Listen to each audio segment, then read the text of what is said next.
Welcome to the Patriots Pulse post-game show. I'm your host, Luau Sarianitas, as Lions called me, joined by my co-host, WEI's John Lyons, and the Patriots pick up a big 33-27 win over the Miami Dolphins, their first win in Miami since 2019. And John, this was a wild and wacky game. I mean, you had everything. You had offense. You had big plays. You had big plays on defense. You had kick returns. It was a fun game to watch. Now, if you're a fan of either one of these two teams, it was probably pretty stressful. But despite all that, the Patriots persevere. They go on the road in a place where it's well documented. They have not had a lot of success, even in the Belichick-Brady era. They go down to Miami. They pick up a big win to improve to 1-1 on the season. Your initial thoughts on this one? Yeah, I mean, I kind of gave a big sigh of relief at the end of the game. Like I celebrated the win and then gave a sigh of relief because had they lost this game, it would have been a rough post game because I feel like, John, they were the better team throughout Yeah. the majority of this game. And the only reason it was close was because of a lot of their own mistakes, whether it was the missed PATs, the punt return touchdown that they gave up. I thought the offense, for the most part, operated really well, but then they had some penalties there that set them back in certain drives. So I think they were able to overcome their mistakes, which was really nice to see because that's something, I mean, they haven't been able to do that for the last 2 years. Like when they've made mistakes, they've just lost. So that was really nice to see. You saw some free agent additions. Harold Landry had a huge sack in the second half. Milton Williams obviously had the sack on the final play of the game. I thought Stephon Diggs, it was a kind of a quiet game, but 4 catches for 32 yards. A couple of them were for first downs, like impactful there. Mac Hollins had a touchdown as well. And Will Campbell, by the way, we didn't say his name at all, which for an offensive lineman is usually a good thing. So it felt like a lot of their new additions either played well or at the very least made some key plays. And it was nice to see that resiliency because, again, as I said, for the last 2 years, if they had had a game where they missed 2 extra points or gave up a punt return touchdown or had 11 penalties or whatever it was, they would have lost all those games the last 2 years. So for them to respond and win was fun, and it was a nice thing to see for their development too. And before I make my point, I do want to remind you, we know you have a lot of post-game options out there, but we think we're one of the good ones. So feel free to join the conversation, jump in. You can watch us live on Facebook, X, Twitch, and why am I drawing a blank? Our YouTube channel.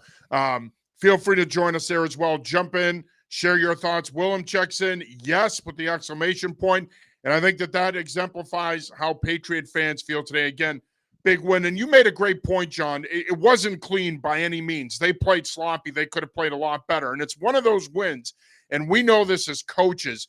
It's one of those wins that you're happy to get the win, but man, there's a lot there that needs to be cleaned up. There's a lot there that needs to be fixed. And so you get the win, but you can also really get on your guys this week and really make a statement in terms of what you want out of your football team and how you want them to play.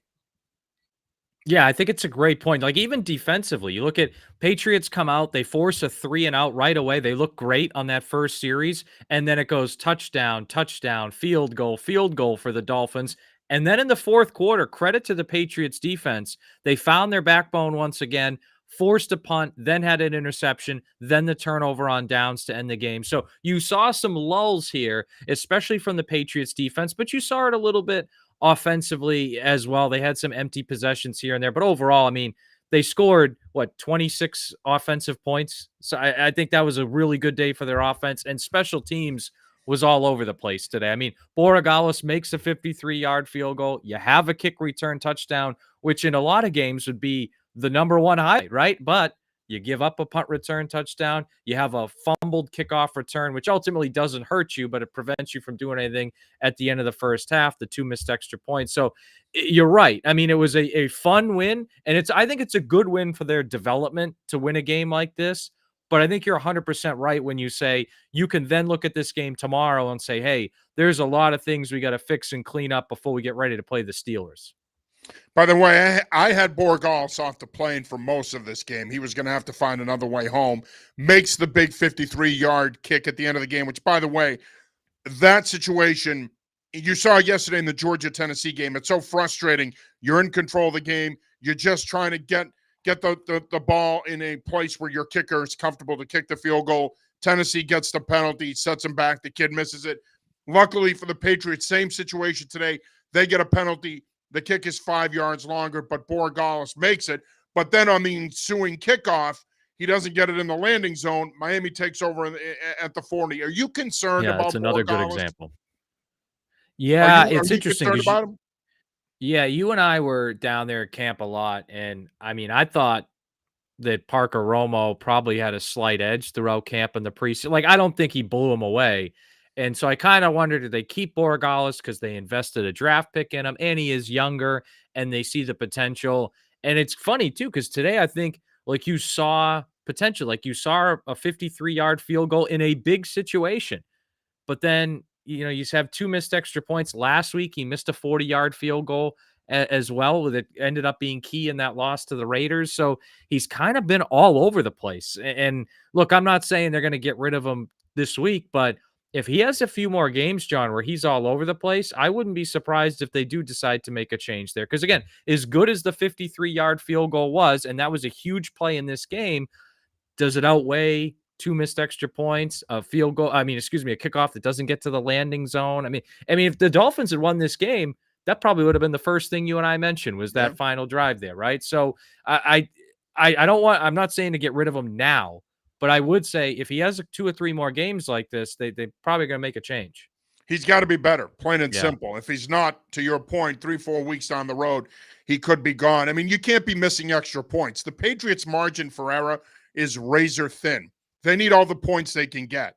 He needs to be more consistent in terms of his extra points, and he has a big leg. So you know that if you get him in these situations where he has to kick from 40 and beyond, or even 50 and beyond, he certainly has the leg to do it. But it's been a consistency issue with him.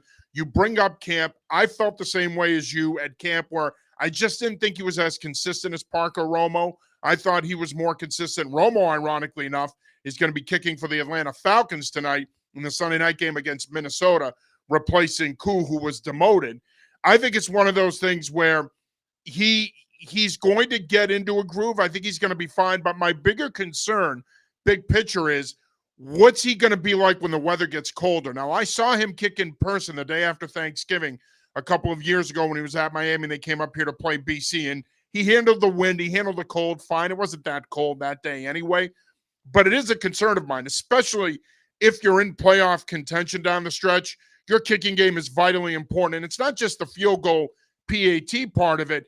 He's got to be better on kickoffs as well. You cannot do what he did at the end of that game and give Miami primo field position like that and put them in a position where if Devon Achane doesn't step out of bounds, they probably win that game, because by the time you got the ball back, there would have probably been under a minute. Who knows where you would have gotten it. Given his inconsistencies, you trust him enough to kick a long distance field goal if, let's say, Drake May drives you down. A lot of woulda, shoulda, coulda. At the end of the day, they won the game, but he has to be better, because this is a team that's going to need to win in all 3 phases. They're not good enough to just beat you on offense or defense. They're going to need their kicking game and their specials to be better than they were today. Yeah, and I think another piece of this game is the Dolphins are in a really bad spot. I mean, they got their teeth kicked in by the Colts last week, and it felt like for every mistake the Patriots made today, the Dolphins made 2 of them, right? Like, I mean, they both.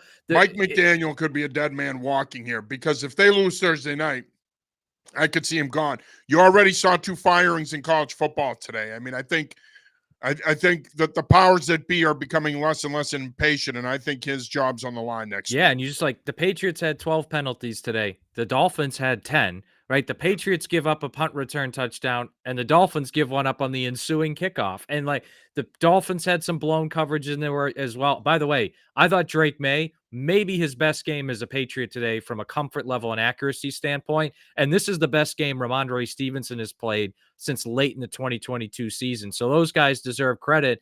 But it felt like there was just a lot of stuff there against the Dolphins defense. And part of that is a credit to May and Stevenson and the O-line. Part of it's a credit to Josh McDaniels. But part of it is this Dolphins defense. Remember, they didn't get a single stop against the Colts last week. No. And they struggled to stop the Patriots here today. So this Dolphins team is they look like the worst team in the AFC East right now. Oh, absolutely. I mean, although the Jets got smoked today, I know the too. Jets but they got dog walked by the Bills today. So it's one of those two. Coin flip, You I mentioned guess. Drake May. Uh, 19 of 23, 2 touchdown passes. He also carried the ball 10 times for 31 yards and a rushing touchdown, accounted for 3 touchdowns total. During the week, all we kept hearing about was, is he comfortable playing in this offense? Is Josh McDaniels putting too much on his plate? I agree with you, John. I thought he looked really good today. I thought he was in rhythm. I thought he looked comfortable. And I think he's only going to get better from here. I think you're going to see that comfort level rise up week to week to week. I think he's only going to get better. And one thing we know about Josh McDaniels, he's going to put him in a position where he's not going to hurt this football team. Yeah, I know he had the turnover last week, but McDaniels is not going to put this kid in a position where he consistently turns the ball over.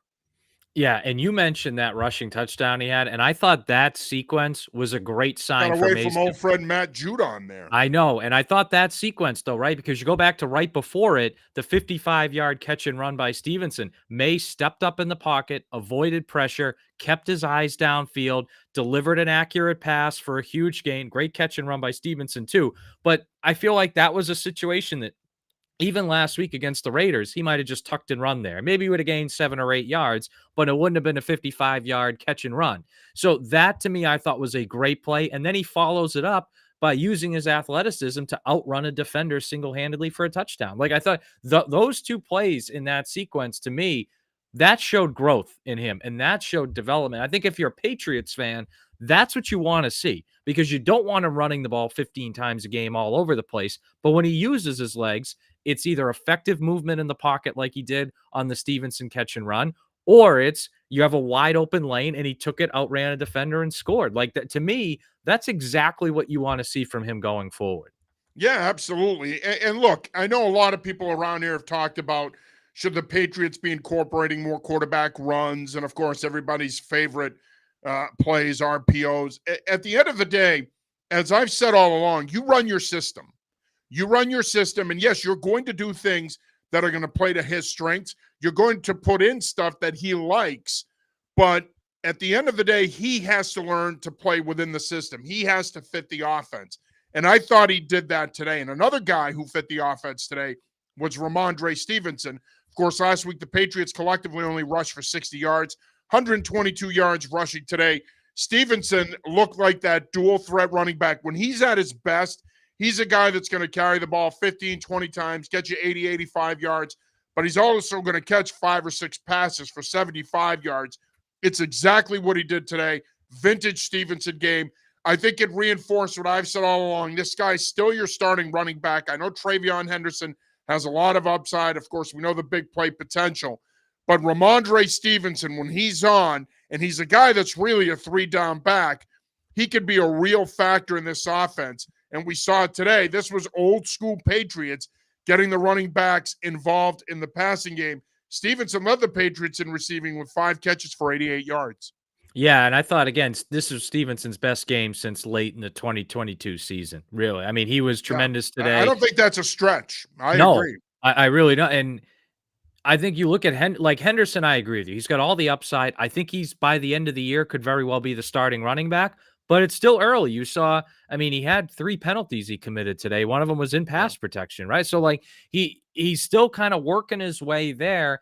And if you can get production similar to, and I'm not saying he's going to have a 55-yard catch and run every game, but if you can get similar production out of Stevenson like this, it's huge. I mean, and then we saw Antonio Gibson, another member of the backfield, is the one that had the kickoff return for a touchdown, and he averaged over 5 yards a carry, albeit on only 5 carries. But all their running back, like, they have the potential for all their running backs to contribute. And today, I think you got real contributions from 2 out of the 3 running backs. And if you can get that every week, that's going to help you win a lot of football games. And again, I thought Stevenson arguably was the best player on the field today for either team. Yeah, no, I agree with you. And again, he's such a nice fit in this system. We know how running back friendly this offense has been through the years, especially in the passing game. And Stevenson is a good pass blocker. Henderson is probably slightly better. He did have the 3 penalties today, but he's only going to continue to get better as well. And I think what you saw today, and again, some of this, and I'm not trying to take the air out of the balloon here, some of this is Miami's defense sucks. Yeah, That's one of the worst defenses they're going to see all year, and they're going to see them again down the road. But I don't care that their defense sucks. The bottom line is this offense needed a game like today where they executed at a relatively high level. The offensive line played well, although Morgan Moses did not. He struggled. But for the most part, the offensive line played well. You got all of your pieces involved, both in the run game and the pass game. I think if you're Mike Vrabel, Josh McDaniels, you walk away from today feeling pretty good about the offense. Now you got to build on it next week with Pittsburgh coming to town. But the next 2 weeks, you have defenses that are pretty generous. Pittsburgh gave up, I believe, at last check, 31 to Seattle today. Then you got Carolina coming to town in 2 weeks. So this offense is a real opportunity here, John, to build off of what they did today. Yeah, and I should have mentioned this before because I've been talking about it for 6 straight months. But the best thing about the game today for me, for Drake May, no turnovers, right? And you had Yes. no turnovers Yes. as an It may offense. seem simple, but it's so important for him in his development. Yeah, I mean, and think about what was the biggest play in the game last week against the Raiders? It was May's interception, right? I mean, that they could have, if they had gone down and scored there, they might have won that game. So to not turn the ball over at all today was huge. And I think you look at the reverse side. Patriots defense forced a turnover. So you forced a turnover, you got a special team score, and you didn't turn the ball over at all. And Patriots are 3 for 4 in the red zone. Like they were efficient. They didn't turn the ball over. And that's not only a huge part of this system, which you've illustrated many times, and you're right, but it's just good football. Like that, if you're gonna win games, especially with so many young guys, so many new guys, you can't turn the ball over. So honestly, that might have been my favorite part about the game today is we didn't see any turnovers. Now they got to work on the penalties, but no turnovers was a great thing to see from Drake May today. You are watching the Patriots post-game show. I'm your host, John Sirianides, although I opened the show by calling myself Luau Sirianides, as Lions called me. And I'm joined by WEI's John Lyons. Feel free to join the conversation here. Patriots with a big 33-27 win down in Miami. First win against the Dolphins in Miami since 2019. With the win, they improved to 1-1 on the young season. And again, we'd love to hear from you. Feel free to join the conversation. We are coming to you live on Facebook, X, Twitch, and our YouTube page. Yeah, and the penalties were a concern, John. 12 penalties is a lot, man.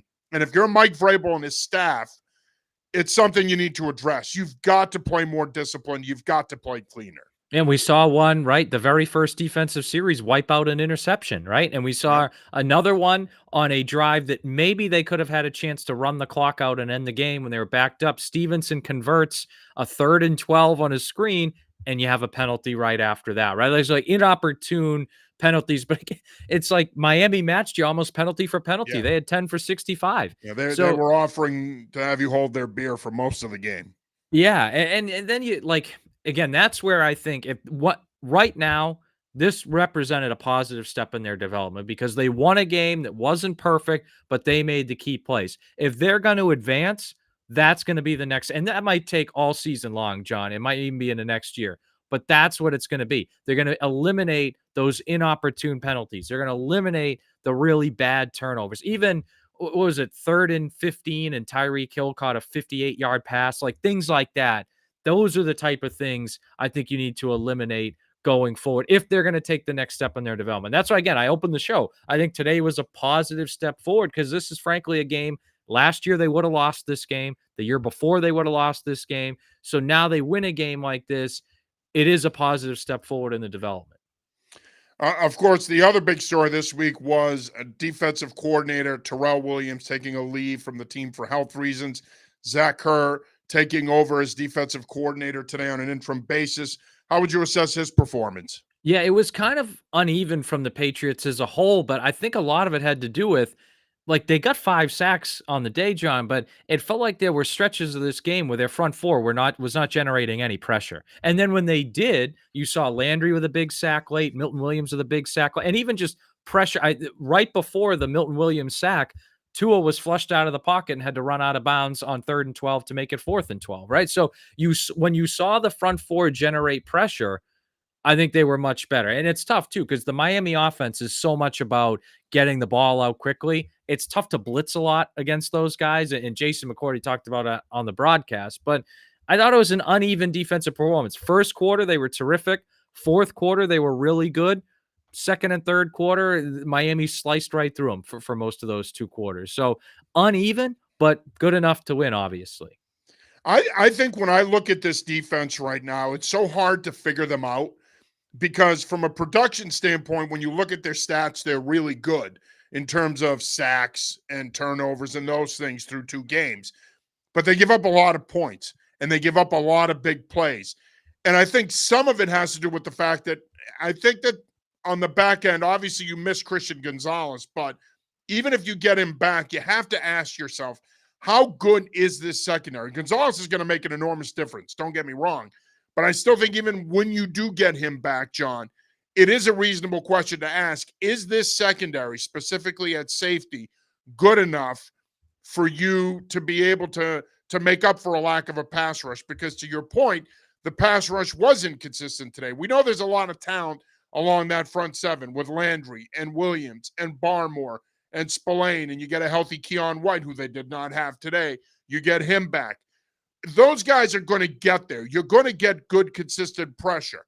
I mean, nobody gets there every play, obviously. But the bigger question is this secondary. Is this secondary good enough to hold up? That's a real concern of mine. Yeah, I think with Gonzalez back, they will be good enough at corner, but safety is an open question. I'm not sure if they are right now. And look, you and I talked extensively about Craig Woodson at the draft as well as in training camp. I think he could be a good player, but he is a rookie. He's just coming along. Jalen Hawkins, I think we've seen some really nice moments, and then we've seen some really bad moments. I mean, the Raiders game last week, he had an interception and a sack. And he gives up the big play touchdown. Gives up the big play touchdown and has a huge 15-yard penalty in that game, right? So we've seen it kind of all over the place. And Kyle Duggar's I don't know what's going on with Kyle Duggar because he started both games, but against the Raiders game, they took him off the field pretty quickly, and I felt like they didn't really use him much after that. And then in this game, he was out there at times, but it felt like they also tried to go with 3 corners more often than 3 safeties. So I don't.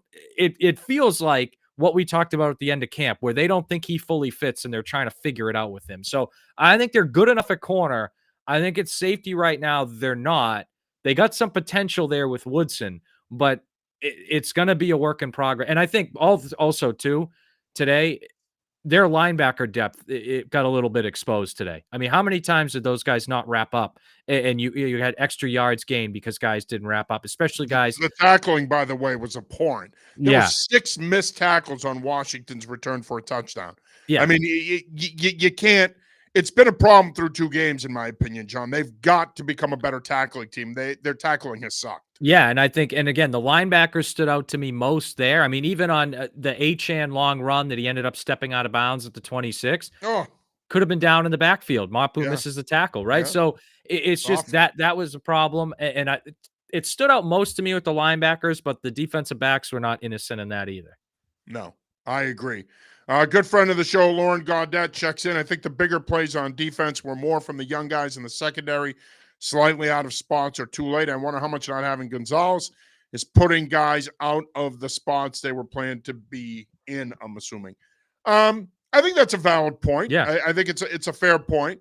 I think Gonzalez, we all will agree on this. Gonzalez is not having him makes a huge difference. Oh, and he's it an all-pro shows. player. Yeah. Yeah, and it's shown so far. But I do think, John, you bring up a good point too, the whole nickel versus 3 safety conversation and how much do they want to play 3 safeties. And I would think that they would probably want to play 3 safeties on earlier downs. It then becomes a matter of, okay, if it's 2nd and long, 3rd and long, obviously you go to your nickel package. But I do think Lauren brings up an interesting point here in that I do think that this staff might be trying to sort things out here with this secondary, and that could be part of the issue here, and it could be why this secondary has struggled as much as it's struggled so far. Yeah, and I think to Lauren's point, the long Tyreek Hill catch, I think I said 58 earlier, 47-yard catch. And maybe Alex Austin isn't on him if Christian Gonzalez is in the game, right? Maybe it's a different situation, plays like that. So, yeah, I think it makes a huge difference, right? Because now maybe Alex Austin, who you and I like and I've advocated for, I think he's a really nice 3rd outside corner. But right now he's your starting outside corner. That's an uptick in a role right there for a guy Huge. right out of the gate, you know? So And you're asking him to cover a Jalen Waddle today, which is not an easy matchup for any corner in the league. no, no, that would have been a tough matchup for Christian Gonzalez, right? It's tough Yep. for anybody. So I think Lauren's point is a valid one that it forces them to move some guys around a little bit that maybe are in places that ideally they wouldn't be in. Yeah. No, I agree with you wholeheartedly. And I think, again, it's something that they need to figure out moving forward here because eventually at some point you're going to get Gonzalez back. You hope it's this week, but it might not be until the Carolina week or beyond. But at the end of the day, they've got to figure out how they want to rotate guys in, how they want to use their sub packages, and what they want to do coverage wise. Because, I mean, again, you saw it today. Hill, Waddle, Washington, a lot. And Ashan, he scores a touchdown on the blade route, the old West Coast Texas concept. I mean, they really were able to take advantage of these linebackers in this secondary. And I think defensively, the Patriots have a lot of work to do on the back seven. Yeah, to your Lauren point, checks I mean, back in. Go ahead, John. three huge plays over 20 yards in this Yeah. game. Like, the Last week Achane they give up 9 over 20. yeah, and like Achan had the 29-yarder, Waddle had the 23-yarder, Hill the 47-yard. Like big plays are a problem, for this defense right Yes. now.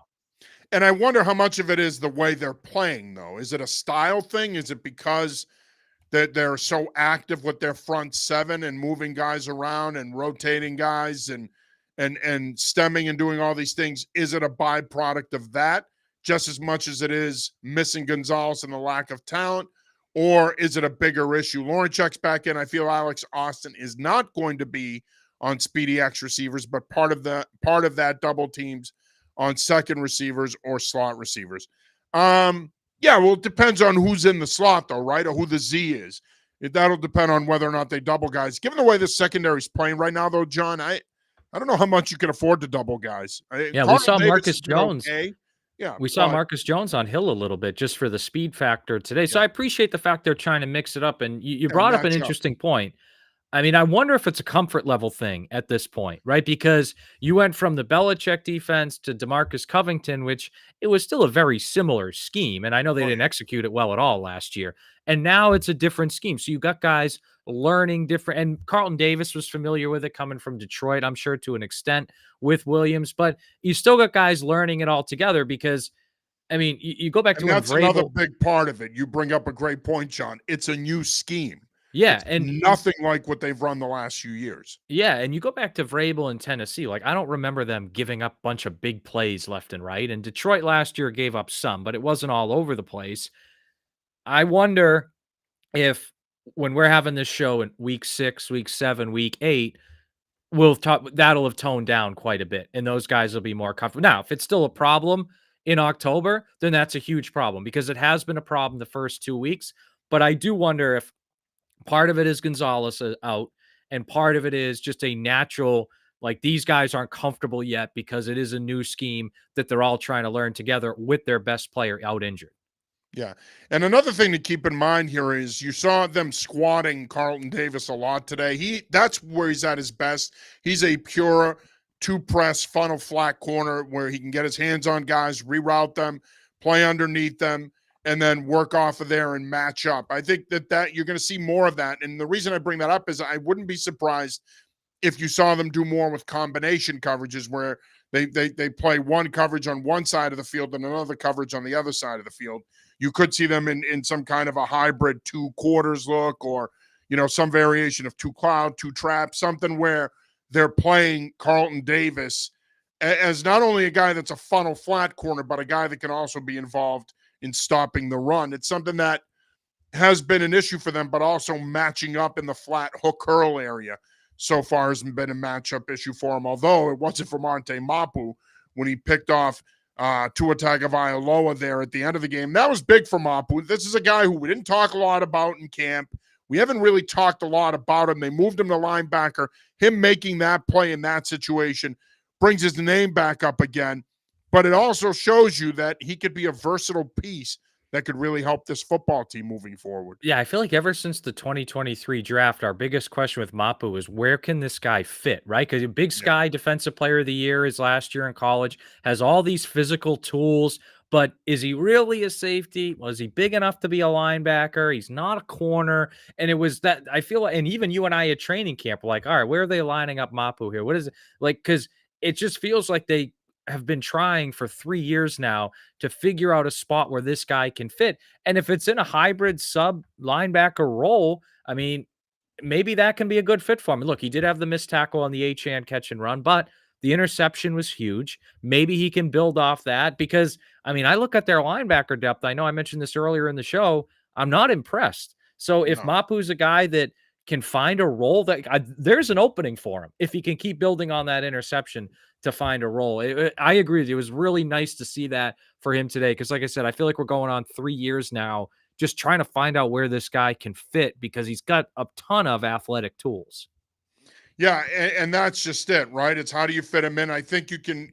The thing he gives you, though, is, and I'm curious to see how they expand his role moving forward, especially in their pressure packages, because he can be a guy that you can use coming from depth or walking him up and bringing him off the edge. You could do a lot of different things with a piece like him, and so I'm curious to see how they use him because. Again, I think they get a lot of those guys. You know, we talked about this a couple of weeks ago, John, and you brought this up about using Kyle Duggar in that Adrian Phillips role. Duggar's another one of these guys that, and I thought you brought up a really good point earlier where they're trying to figure out how they want to use him. They're trying to figure out a way to carve out a role for him.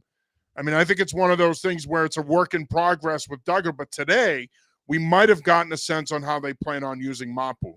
Yeah, and I wouldn't be shocked if next week against the Steelers you see his snaps increase a little bit. Yeah, and I Yeah. think maybe to me it's worth it because he's so athletic. Now he's got to improve his tackling, obviously, but I think he's so athletic. And the thing too They is, and have we to talked. as a team. Yeah, well, that's true. Exactly, they all do. It feels like they want their safeties to be almost two free safety style guys that can run deep, that can run everywhere. Because I think a lot of people around here are used to, the Devin McCourty, Patrick Chung thing, or the Rodney Harrison, Eugene Wilson thing, where it's one guy can run deep and cover everything deep, and the other guy will be in the box, but can also play a little bit back as well. It feels like they want both their safeties to be able to be deep field players. Not that they don't want them in run support, but they want them to be deep field players, which is we all know that's not Marte Mapu and it's not Kyle Duggar, especially not Kyle Duggar. So I wonder if the better role for them is if they make him just an exclusively a box safety or just a hybrid linebacker type player. All right, John, we're going to do a couple of quick things here before we wrap up the show. I want to do kind of a 3 up, 3 down kind of thing, a stock watch kind of thing. 3 guys that you saw today for the Patriots that you really liked what you saw from them. Yeah, so first and foremost, it's Ramondre Stevenson, right? 5 catches, 88 yards, including that 55-yard catch and run. Had 11 carries for 54 yards. As I said earlier, I think he was the best player on the field for either team in this game. I thought he was tremendous today. So Stevenson, for me, would be number 1. Number 2 would be Milton Williams. 2 sacks, including the biggest one, obviously, of the game on that 4th down. And then I would go Antonio Gibson, mainly for that kick return. He didn't contribute as much on offense as, say, Stevenson did, but he was over 5 yards per carry. And so when he got the ball, he moved it well. And that kickoff return, especially if you go back to that point in the game, they had just given up the punt return touchdown. It's a demoralizing thing to happen on the road. And he answered it right away with a great run back for the touchdown. So, yeah, I would go Stevenson, Milton Williams, and then I'd go Gibson for the return. 3 guys that you weren't so happy with. Yeah, it's Borregales has to be number 1, right? And the 2 missed extra points, it was just a killer. The kickoff, and I know that he hit the 53-yard field goal, but he follows it up with a kickoff that doesn't reach the landing zone. So to me, Borregales was I would say the worst player on the field for either team. I would go Christian Ellis, number 2. I mean, he had 8 tackles, but it felt like he wasn't wrapping guys up. The Dolphins are trying to target him at times as well. So I don't think he was terrible by any means, He's but playing a lot more than I thought he would. You're paying him starter money, though. I think that that's important. They did match that Raiders offer sheet this offseason, but is he playing more than you want to see right now? Yeah, I think so. And I think to me, like, he's a good special teams player who in spot areas on defense would be good. But you made the point in the offseason, and you were right. They paid him like a defensive starter, and he's so far playing like a defensive starter. Third guy for me, Morgan Moses. He was on the injury Yeah. report this week, and so he was a little bit hobbled. And I don't think he was terrible blocking today. Wasn't great, had multiple penalties. They overcame it, but he's supposed to be the steadying presence on the offensive line, right? The veteran who's been around, who will give you solid play week in and week out at right tackle. And it wasn't enough from someone of his career stature for me today. And finally, looking ahead, the Pittsburgh Steelers come to town next week. Aaron Rodgers and company losing to the Seattle Seahawks today. That was a back and forth game. They're actually winning early, but they end up losing 31-17. Let's look ahead to that game. What can we expect from Aaron Rodgers and the Pittsburgh Steelers? Up and down offensively through two games. Their defense has been awful thus far. Yeah, and one thing we know Josh McDaniels is very good at is taking advantage of the Pittsburgh Steelers defensive scheme, which has been the same for the last 25 years, right? So this is something now, right? So we talked at the beginning of the show, John, that this was a positive step for the Patriots in their build because this is a game today they would have lost last year, they would have lost in 2023.